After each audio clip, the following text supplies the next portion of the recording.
오늘도 기쁘고 거룩하고 복된 주일에 하나님 앞에 예배하는 우리 성도님들 한 분 한 분 하늘의 놀라운 은혜와 축복이 심령 위에, 가정 위에, 인생 위에 부어지고 채워지고 넘쳐나기를 주님의 이름으로 축원합니다. 오늘 우리 함께 은혜 나누실 하나님의 말씀 보도록 하겠습니다. 함께 보실 하나님의 말씀은 구약성경 느헤미야 8장 5절에서 12절까지 말씀입니다.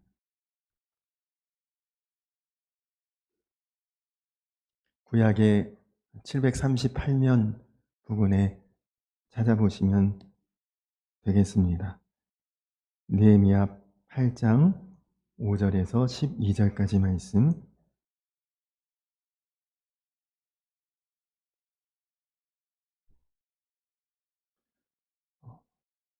말씀을 저와 우리 성도님들 한 절씩 교독하도록 하겠습니다. 에스라가 모든 백성 위에 서서 그들 목전에 책을 펴니 책을 펼 때에 모든 백성이 일어서니라.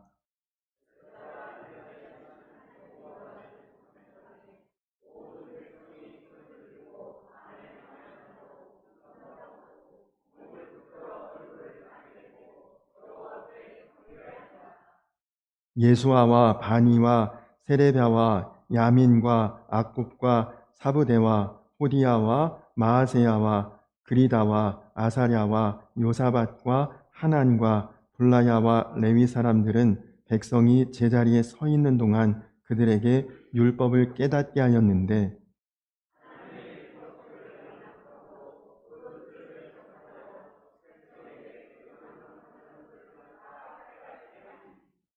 백성이 율법의 말씀을 듣고 다 우는지라. 총독 느헤미야와 제사장 겸 학사 에스라와 백성을 가르치는 레위 사람들이 모든 백성에게 이르기를 오늘은 너희 하나님 여호와의 성일이니 슬퍼하지 말며 울지 말라 하고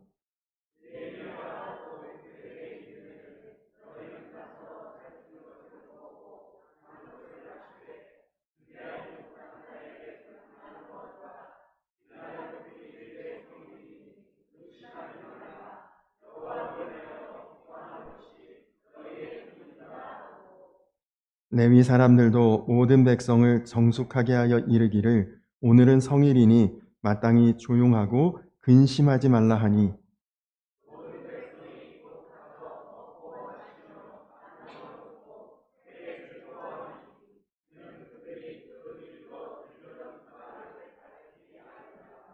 아멘. 오늘 우리가 함께 보고 있는 이 느헤미야의 말씀은 이스라엘이 역사적으로 이제 원래는 통일왕국 하나의 나라였다가 이제 나라가 둘로 분열이 되고 그 중에 북왕국 이스라엘은 아수르라고 하는 나라에 멸망을 당합니다. 그리고 남왕국 유다는 바벨론이라고 하는 나라에 멸망을 당하고 지금 이 말씀의 배경이 되는 시대는 이스라엘과 유다를 멸망시킨 아수르도 망하고 바벨론도 망하고 그 두 나라를 정복한 페르시아라고 하는 아주 강력한 나라가 지배하던 시대에 페르시아의 왕의 수를 따라주는 그런 임무를 맡았던 느헤미야, 이 느헤미야가 경험했던 일을 우리에게 전하고 있습니다. 느헤미야가 아닥사스다라고 하는 페르시아의 왕의 수를 따르는 일을 맡았는데 여러분 술 안 드시죠? 다 드시지 안 드시냐고 여쭤봤는데도 아무런 대답이 없으셔서 아마 여기 계신 분들은 뭐 잘 모르실 거예요. 그러나 술 마시는 분들을 이렇게 보면 술도 따라주는 사람이 웃으면서 좋은 표정으로 따라줘야 술맛이 난다고 합니다. 술 따르는데도 기분 나쁘게 험상궂게 표정 안 좋게 그런 모습으로 술 따라주면 술맛이 떨어진다고 그래요. 근데 왕에게 술을 따라주는 사람의 표정이 좋아야 되지 않겠습니까? 웃는 낯으로 기분 좋은 표정으로 아주 그냥 분위기 잘 맞춰가면서 술을 따라야 왕도 그 술을 먹으면서 취하고 기분이 좋을 텐데 이 느헤미야의 표정이 안 좋습니다. 얼굴이 어둡고 근심이 있어 보이고 왕이 술 맛이 안 나는 거죠. 그래서 느헤미야에게 너 표정이 왜 그러냐? 근데 이게 사실은 굉장히 중요한 문제인 것이 왕이 기분 나쁘면 술 따르는 놈이 표정이 왜 그러냐고 그냥 그 직위를 박탈할 수도 있고 사람을 살리고 죽일 권세가 있는 대제국의 왕 아닙니까? 그런데 그런 왕 앞에서 얼굴에 표정이 어두웠다. 그것도 사실은 대단한 용기죠. 그런데 느헤미야가 왕에게 이야기하기를 내가 사실은 유대인이고 내 고향은 가나안 땅 유대 땅인데 지금 내 나라, 내 조국, 내 민족이 여러 나라의 침략과 공격을 받고 위험에 처해 있다고 하니 마음이 어렵고 그래서 제가 얼굴 표정이 좋지 않습니다.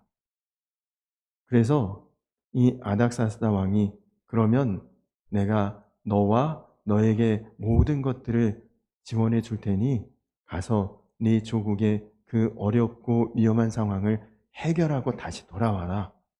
그래서 지금 이 느헤미야가 자기 조국인 유대 땅, 가나안 땅으로 지금 파견을 가서 보니까 이스라엘이 이 유다가 망할 때에 이미 바벨론에서 뭐 성전을 다 회파하고 성벽은 다 무너뜨리고 나라는 완전히 혼란하고 쑥대밭이 된 상황이죠. 거기에 많은 사람들은 포로로 끌려오고 남겨진 사람들은 그곳에서 아주 주변 나라와 민족들이 뭐 아무런 방법이 없고 막을 수 있는 수단이 없으니까 아무 때나 쳐들어와서 아무 때나 수탈해 가고 아무 때나 공격을 일삼고 나라가 너무 어렵고 위험한 지경에 있는 것을 보고 이제 이 느헤미야가 이 유대에 특별히 예루살렘을 중심으로 그 주변에 성벽을 재건합니다. 그래서 다른 나라 민족이 함부로 이스라엘에 쳐들어오지 못하도록 성벽을 다시 다 보수하고 재건하고 완벽하게 마무리한 다음에 이제 그 성벽을 재건한 것에 대한 낙성식을 준비하던 과정 중에 오늘 이제 이 사건이 일어나게 된 거죠. 느헤미야가 그 성벽을 재건하면서 가만히 자신의 조국과 민족과 함께 몇 날 며칠을 거하면서 가만히 살펴보니까 지금 이스라엘의 문제는 성벽을 쌓아서 해결될 문제가 아니라는 것을 깨달은 겁니다. 실제로 더 큰 문제는 이 민족이 하나님의 백성이 마음에 신앙이 다 무너져 있구나. 성벽 무너진 게 문제가 아니라 마음에 하나님을 향한 그 믿음과 신앙의 중심이 다 무너져 버렸구나. 그게 사실은 더 심각한 문제라는 것을 성벽을 재건하면서 깨닫게 된 것입니다. 그래서 지금 성벽 다 보수했다고 좋아서 낙성식할 그게 문제가 아니라 그 전에 우리 안에 우리 나라와 민족 안에 하나님을 향한 신앙의 부흥을 먼저 일으켜야겠다. 그래서 느헤미야가 당시 하나님 말씀의 최고 권위자인 학사 에스라에게 하나님의 말씀을 좀 내가 백성들을 다 모아놓을 테니 그 앞에서 하나님의 말씀을 좀 당신이 읽어주십시오.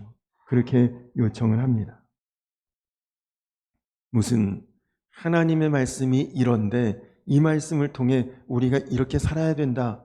말씀을 해석하고 풀이하고 적용하는 설교를 해달라는 게 아니라 그냥 하나님 말씀, 성경 그 자체를 당신이 그냥 읽어만 달라. 느헤미야가 에스라에게 그렇게 부탁을 했던 거죠. 여러분 그때는 지금처럼 지금 아마 여러분 다 대부분 성경책을 앞에 두고 계실 것입니다.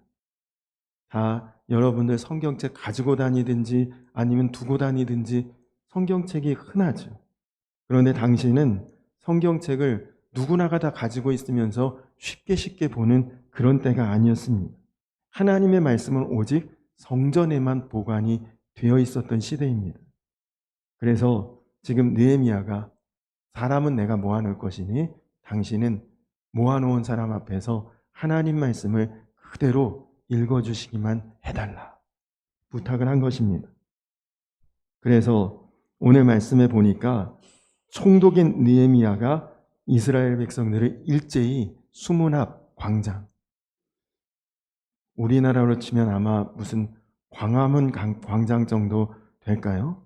하여간 나라의 중심이 되는 지역에 사람들이 많이 모일 수 있는 그곳에 남자, 여자, 어른, 아이 할 것 없이 하나님의 말을 들을 만한 자들, 들을 수 있는 사람들을 다 모아놓습니다.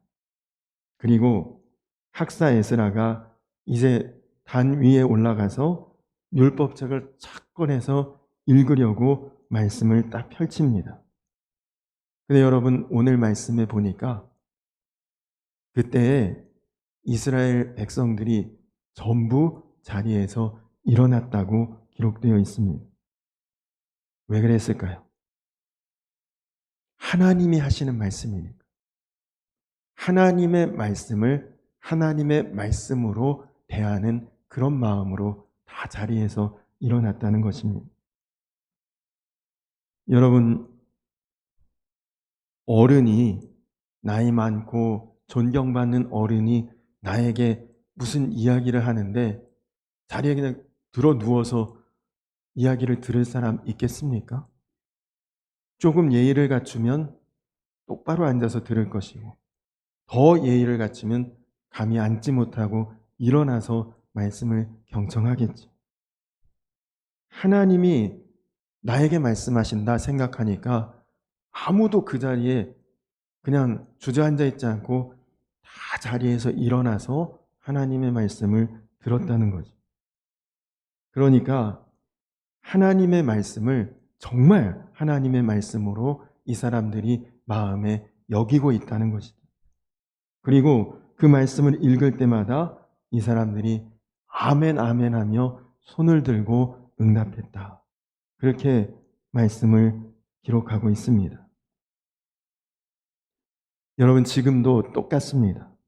우리가 하나님의 말씀을 하나님의 말씀으로 여기고 살면 우리 삶에도 놀라운 역사가 일어납니다.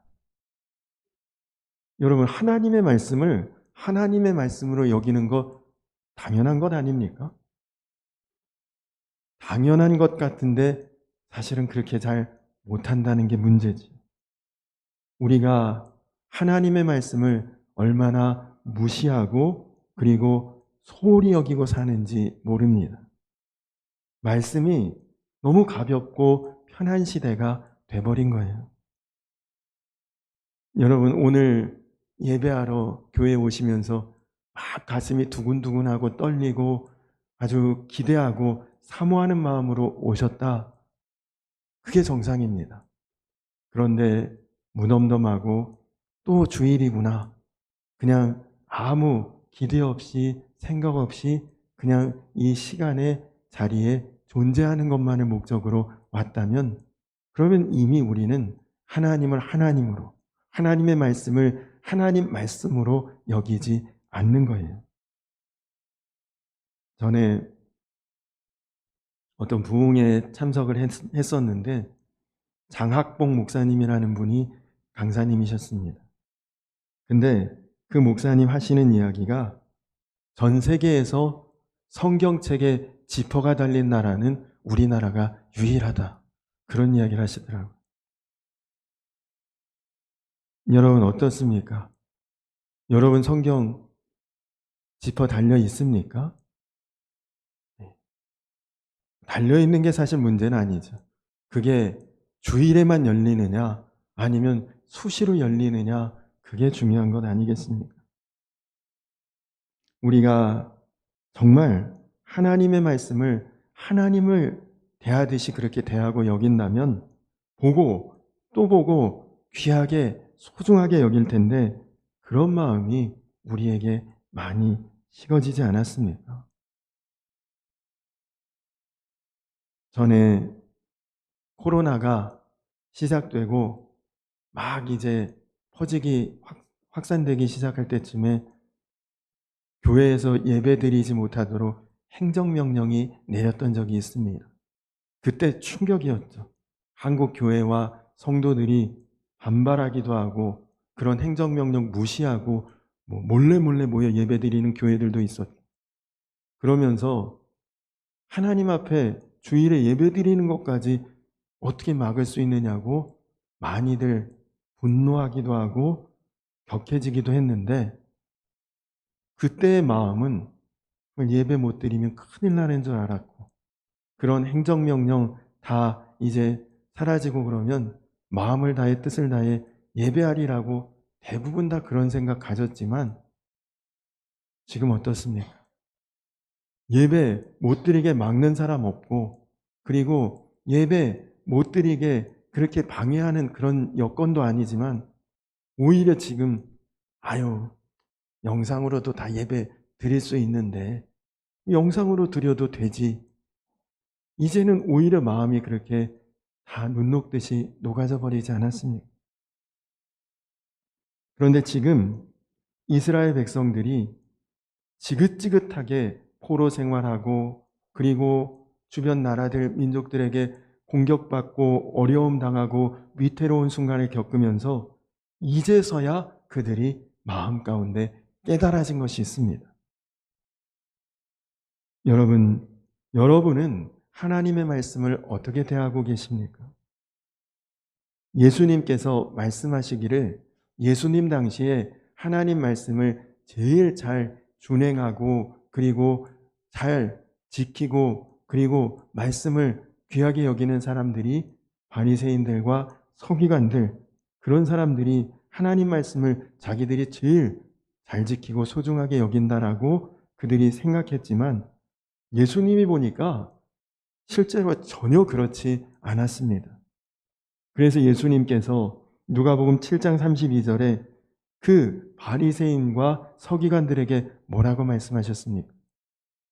희리를 불어도 춤추지 아니하고 애곡을 하여도 울지 않는 백성들이여. 지금 예수님이 이 땅에 오셔서 하나님의 말씀 그 자체이신 분이 복음을 전하지 않습니까? 기쁜 소식, 좋은 소식, 복된 소식을 전하는데 무덤덤해요. 그런 좋은 소식을, 그런 놀라운 소식을 전하는데 마음에 감동이 일어나고 기쁘고, 그리고 감사하고 춤을 추며 좋아해야 될 것 같은데, 좀 특별한 말씀을 전하나 보네, 이런 정도예요. 그리고 때로는 두려운 말씀, 책망의 말씀, 하나님 말씀대로 하지 않으면 심판에 이를 수 있다, 이런 경고의 말씀을 전해도 그냥 가볍게 여겨요. 그런 것을 가지고 마음에 깨닫고 회개하고 돌이켜야 되는데, 그런 말씀도 다 있나 보다, 아무런 마음의 느낌이나 감정이 전혀 없는 거죠. 그러니까 예수님이 답답해 하신 것입니다. 하나님의 말씀에 반응이 없는 것. 그런 사람이 바로 하나님을 저버린 자들입니다. 지금 느헤미야 당시에 수문 앞 광장에서 일어났던 이 신앙의 부흥운동을 통해서 얼마나 하나님의 말씀에 그 백성들이 아주 민감하게 반응을 하고 있는가를 우리가 보아야 합니다. 여러분, 오늘 말씀을 자세히 보십시오. 하나님 말씀을 읽을 때 이 사람들이 자리에서 일어났던 게 아니라 하나님 말씀을 읽으려고 말씀을 펼치는 순간에 이미 일어났다고 기록되어 있죠. 그리고 새벽부터 정오까지 거의 5-6시간을 쭉 서서 말씀을 읽는 사람은 읽고 듣는 사람은 듣는데, 아무도 피곤하고 다리 아프고 힘들다 그러면서 이탈을 하든지 주저앉든지 하는 사람이 없이 다 꼬박 서서 그 말씀을 그대로 듣고 있습니다. 여러분, 그때 에스라가 읽은 말씀이 무슨 말씀일까요?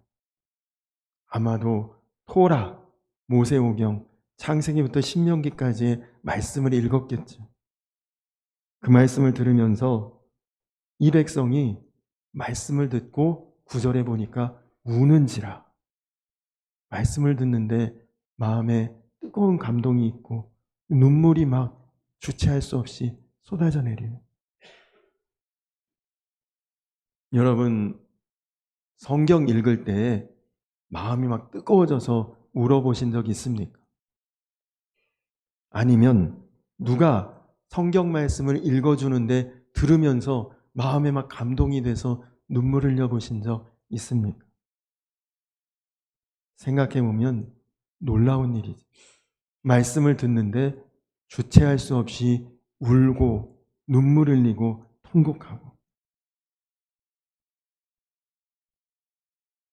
여러분 아마도 성경을 통독해 보신 분은 레위기 말씀을 읽어보셨을 텐데 아마 성경 통독할 때 통독을 포기하는 제일 첫 번째 관문이 레위기라는 말이 있습니다.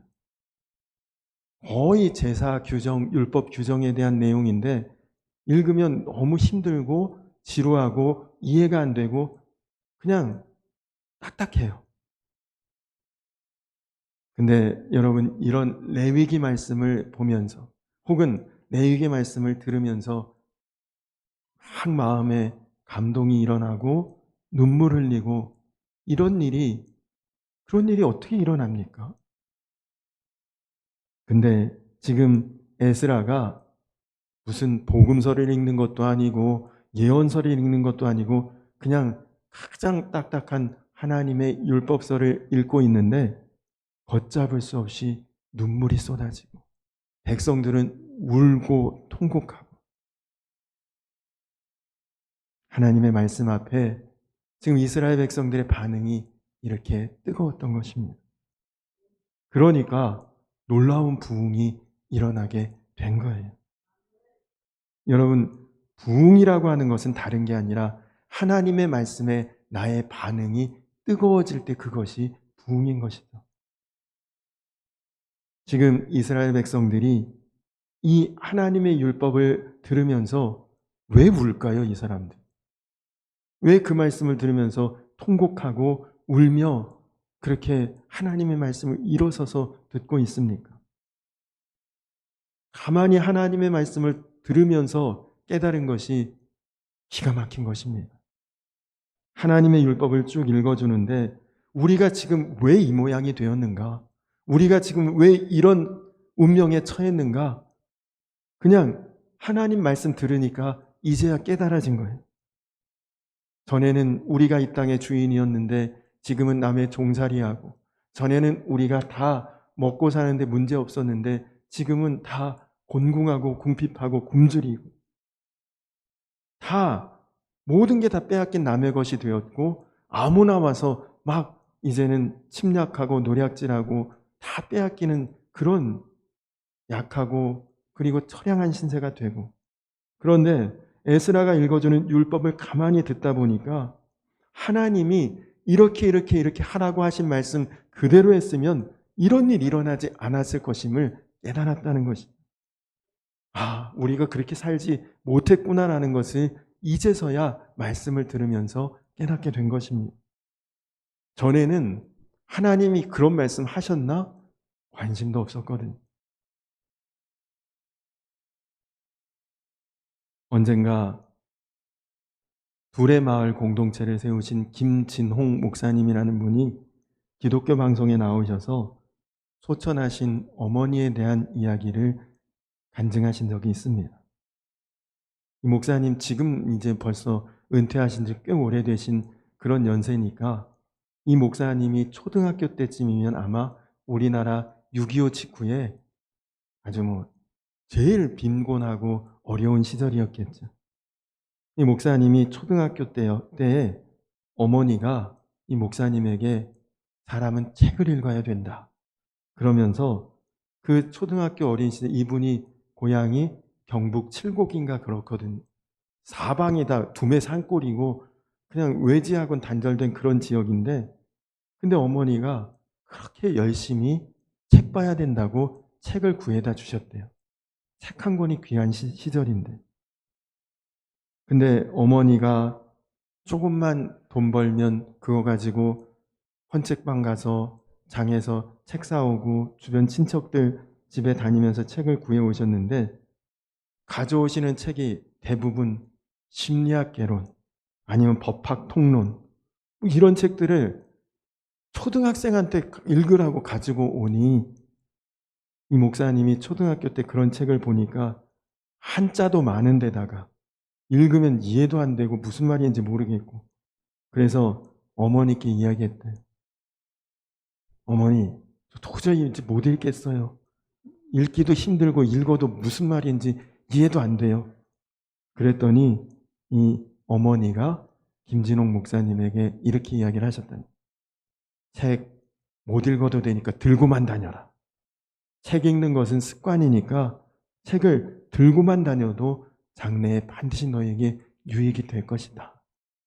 그렇게 말씀해 주셨는데, 정말 그때 그 어머니 때문에 억지로라도 책 들고 다니다가 심심하면 펼쳐보고 하다가 보니 자기가 책을 많이 읽는 사람이 됐고 인생의 큰 자산이 되었다. 그런 이야기를 하시더라고요. 여러분, 우리가 하나님의 말씀을 대할 때 그런 마음으로 대해야 되는 거죠.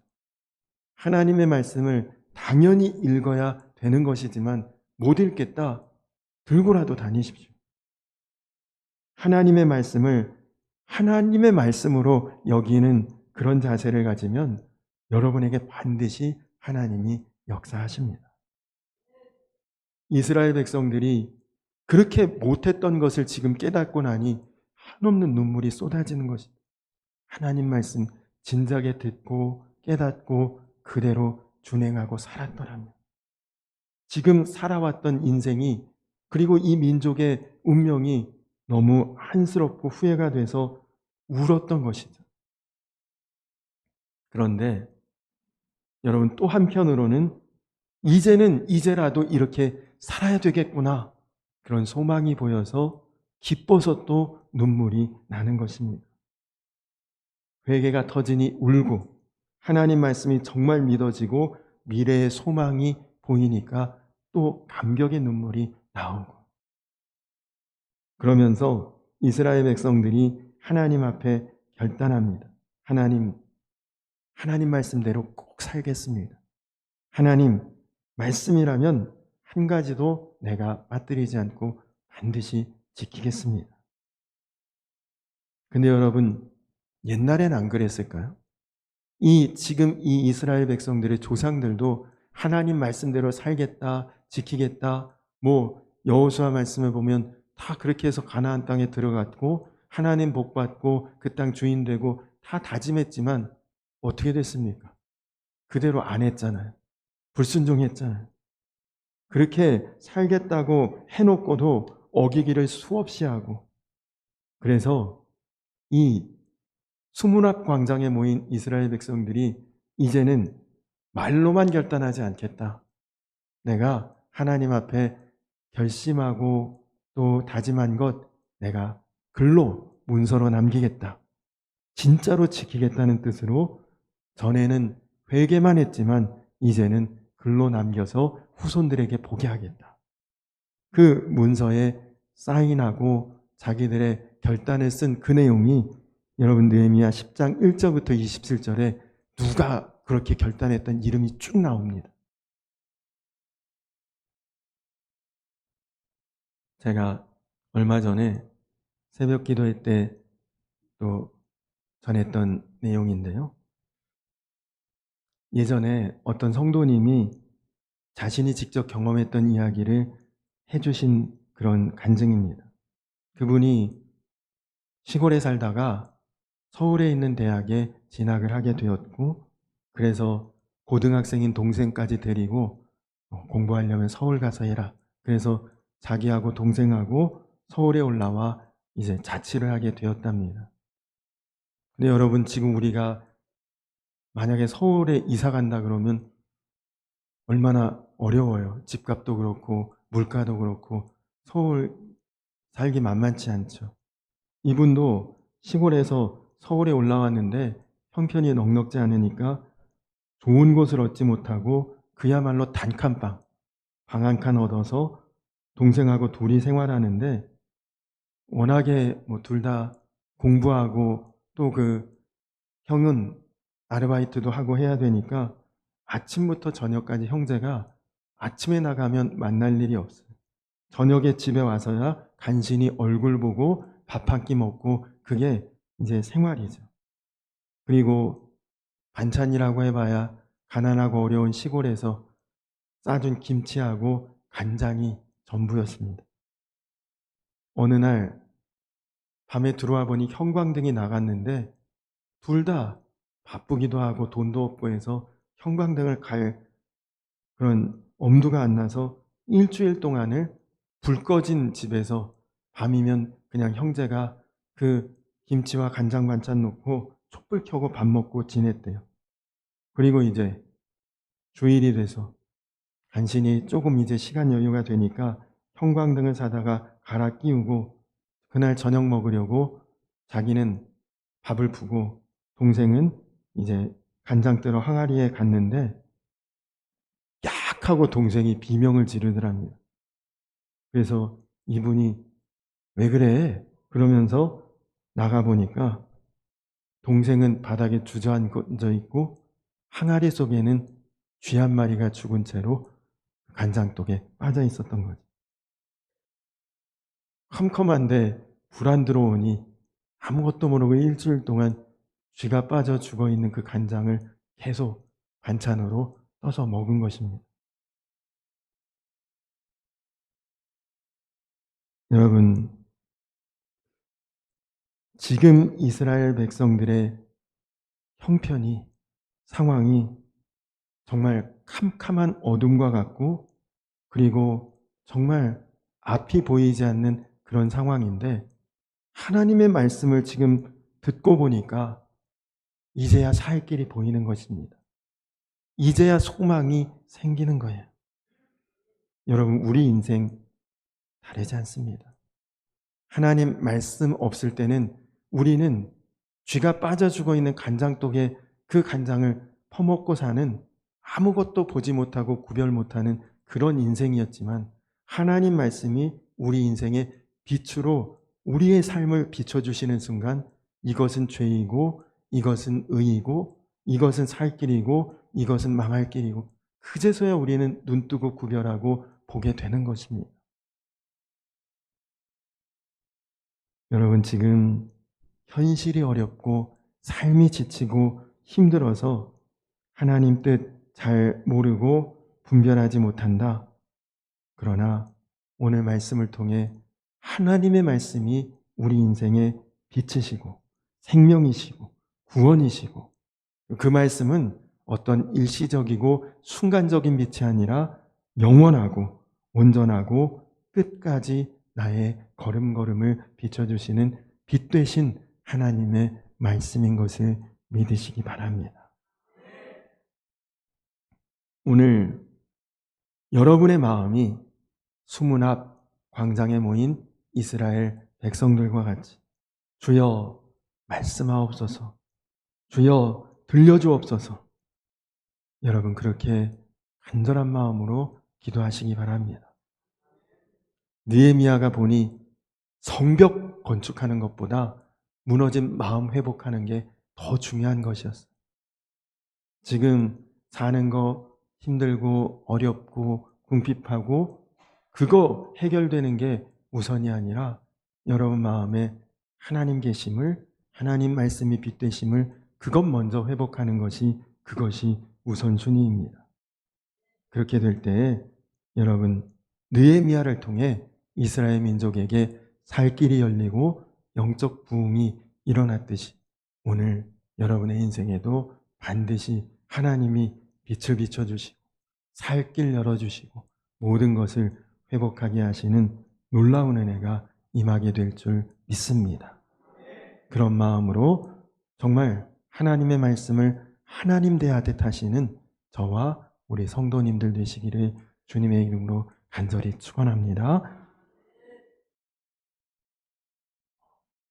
우리 이 시간에는 오늘 성찬 예배인데요. 성찬식을 진행하도록 하겠습니다.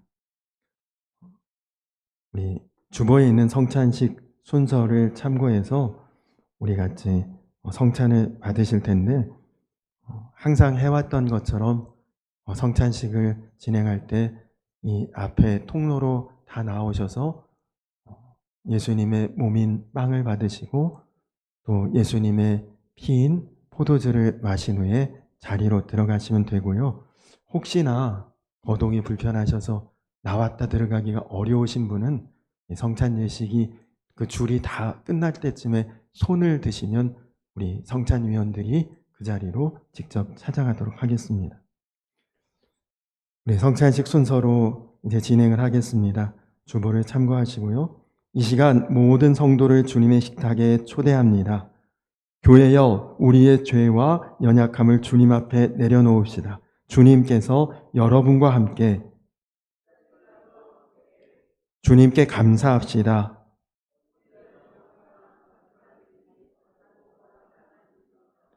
아버지 보소서, 우리를 위해 찢긴 당신 아들의 몸입니다. 우리의 죄사함을 위해 흘린 당신 아들의 피입니다. 아버지, 성령 안에서 우리가 회개하고 당신의 자녀로 거듭나며 자녀로서 겸허한 기쁨을 가지고 모든 계명을 순종하게 하셨나이다. 그렇게 거룩해져 거룩이신 당신 앞에 서게 하셨으니 이 놀라운 일로 인해 우리가 이 땅의 성도들, 하늘의 성도들, 그리고 천사들과 함께 당신을 찬양하나이다. 주님의 평화를 나눕시다. 주님께서 여러분과 함께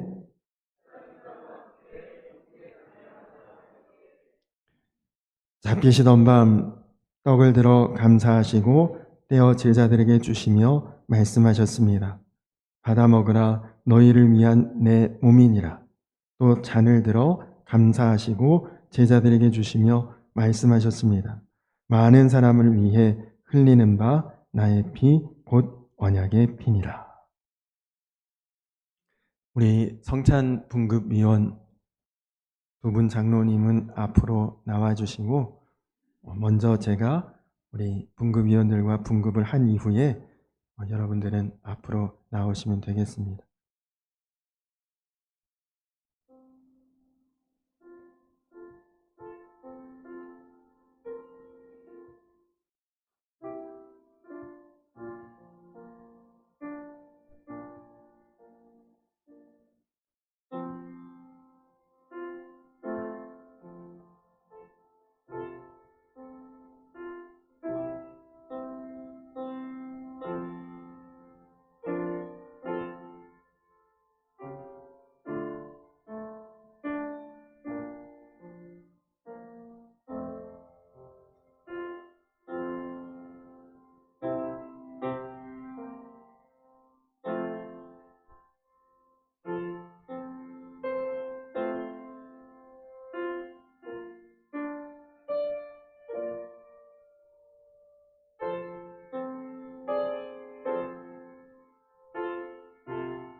우리 이 가운데 통로로 나오셔서 그리고 가장자리로 들어가시면 됩니다.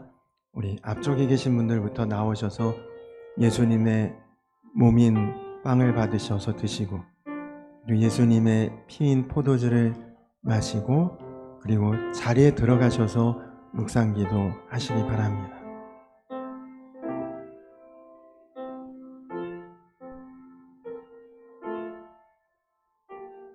받아 먹으라, 너희를 위해 찢긴 나의 몸이니라.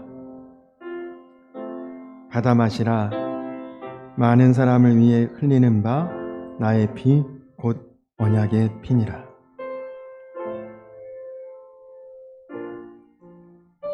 여러분, 그렇습니다. 이 성찬도 마찬가지입니다.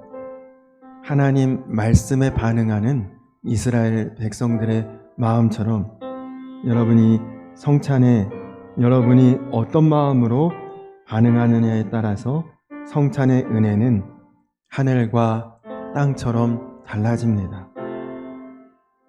예수님께서 말씀하시기를 이 떡이 내 살이고 이 포도주가 내 피라. 여러분, 하나님 말씀이 진리의 말씀이고 하나님 말씀이 생명의 말씀이고 하나님 말씀이 빛 되신 말씀이라 이렇게 믿고 받으신 분은 떡을 먹고 포도주를 마셨어도 내가 주님과 한몸됨의 은혜를 누리는 것입니다. 그러나 말씀을 소홀히 생각하는 사람, 예수님께서 분명히 그렇게 말씀하셨는데 말씀에 말씀으로 반응하지 못하는 분은 그냥 지금 빵 한 조각 먹은 것이고 포도주 한 모금 마신 것 뿐입니다. 그러면 그냥 그 성찬은 형식이 되고 마는 것이죠. 여러분, 정말 오늘 말씀처럼 하나님의 말씀을 하나님 말씀으로 받으십시오. 성찬도 정말 주님의 살과 주님의 피를 내 안에 주셨구나. 주님과 내가 이제는 정말 분리되지 않고 나누어질 수 없는 하나 되면 그런 축복이 나에게 임한 것임을 믿음으로 받으시기 바랍니다.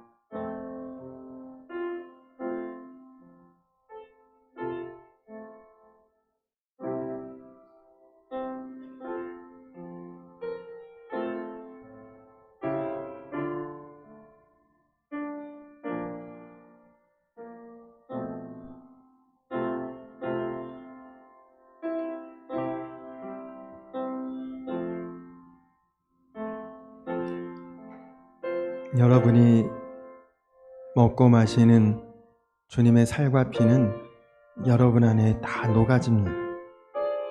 여러분이 다시 뱉어내고 그리고 다시 분리되고 싶어도 이미 여러분 안에 다 녹아진 것이죠. 그래서 주님은 세상 끝날까지 우리와 함께 하시는 것입니다. 내가 거부해도 나를 품어주시고 내가 주님을 인정하지 않아도 주님은 나를 용서하시고 받아주시고 품어주십니다. 그것이 성찬의 은혜입니다. 베드로가 예수님을 모른다 부인하고 저주하고 부정했지만 그래도 예수님은 그 베드로를 다시 찾아와 주시고 그 디베라 바다에서 내가 나를 사랑하느냐 그렇게 불러주시지 않습니까? 혹 주님 앞에 면목 없는 죄와 허물이 있을지라도 주님 앞에 내가 성찬받은 자임을 기억하면서 항상 하나됨의 은혜에 거하시기 바랍니다.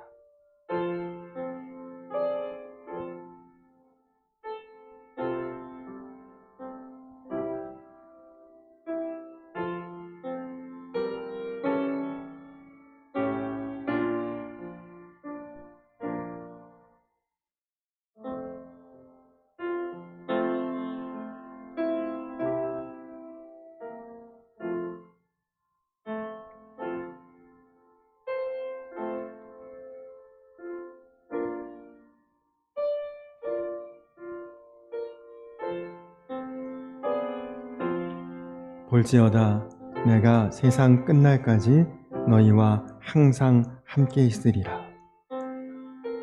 주님께서 우리를 고아와 같이 버려두지 않고 끝날까지 항상 함께 하신다 약속하신 그 약속의 믿음을 가지고 오늘 성찬을 다 받으시기 바랍니다.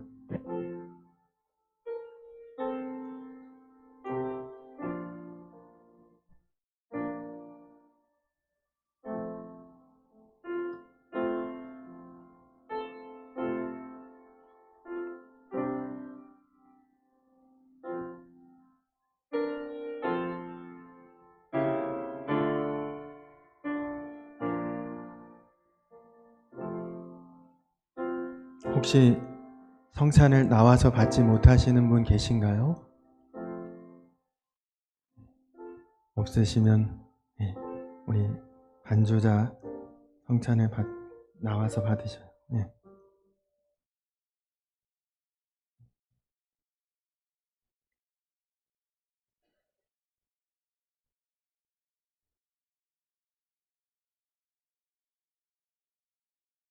감사합니다. 우리 같이 기도하겠습니다. 하나님 감사합니다. 죄와 허물 많은 우리를 자녀 삼아 주시고, 그리고 주님과 거리를 두지 않고 함께 하시며 품어주시며 하나님 자녀 되게 하시니 감사합니다.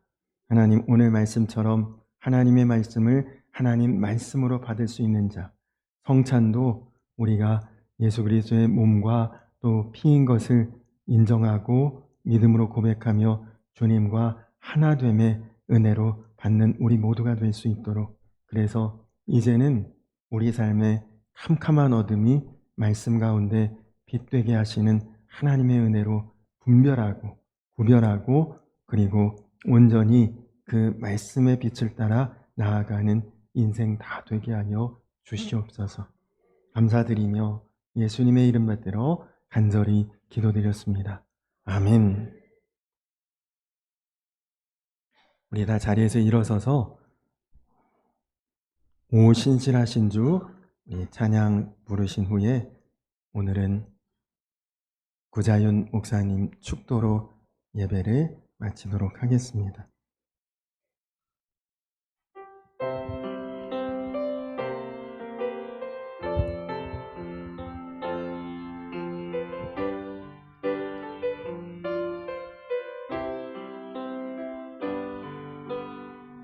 하나님 한 번도 나를 실망시킨 적 없으시고 언제나 공평과 은혜로 나를 지나온 모든 세월들 돌아보아도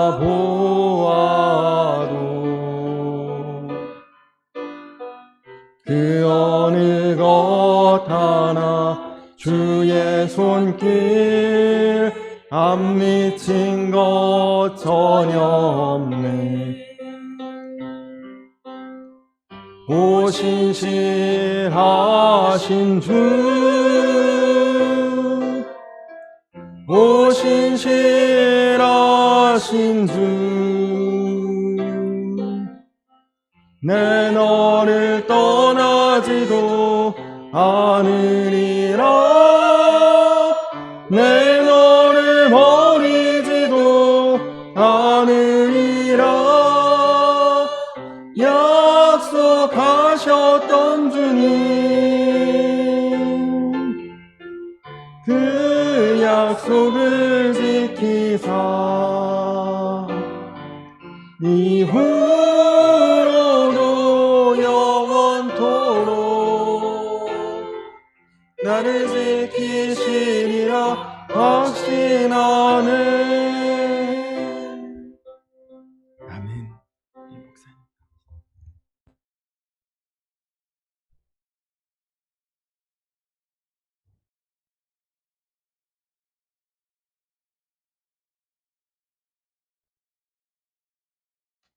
축도하겠습니다. 지금은 우리 주 예수 그리스도의 은혜와 성부와 성자와 성령의 힘을 입어 오늘 말씀을 받는 성광교회 모든 성도님의 마음과 가정과 사업장과 무너진 마음이 회복되기를 간절히 기도하며 요방전도를 하는 발걸음 위에 이제로부터 하나님의 영광이 영원토록 함께할지어다. 네. 주님 감사합니다. 함께 해주십시오. 이제를 주님 붙들으십시오.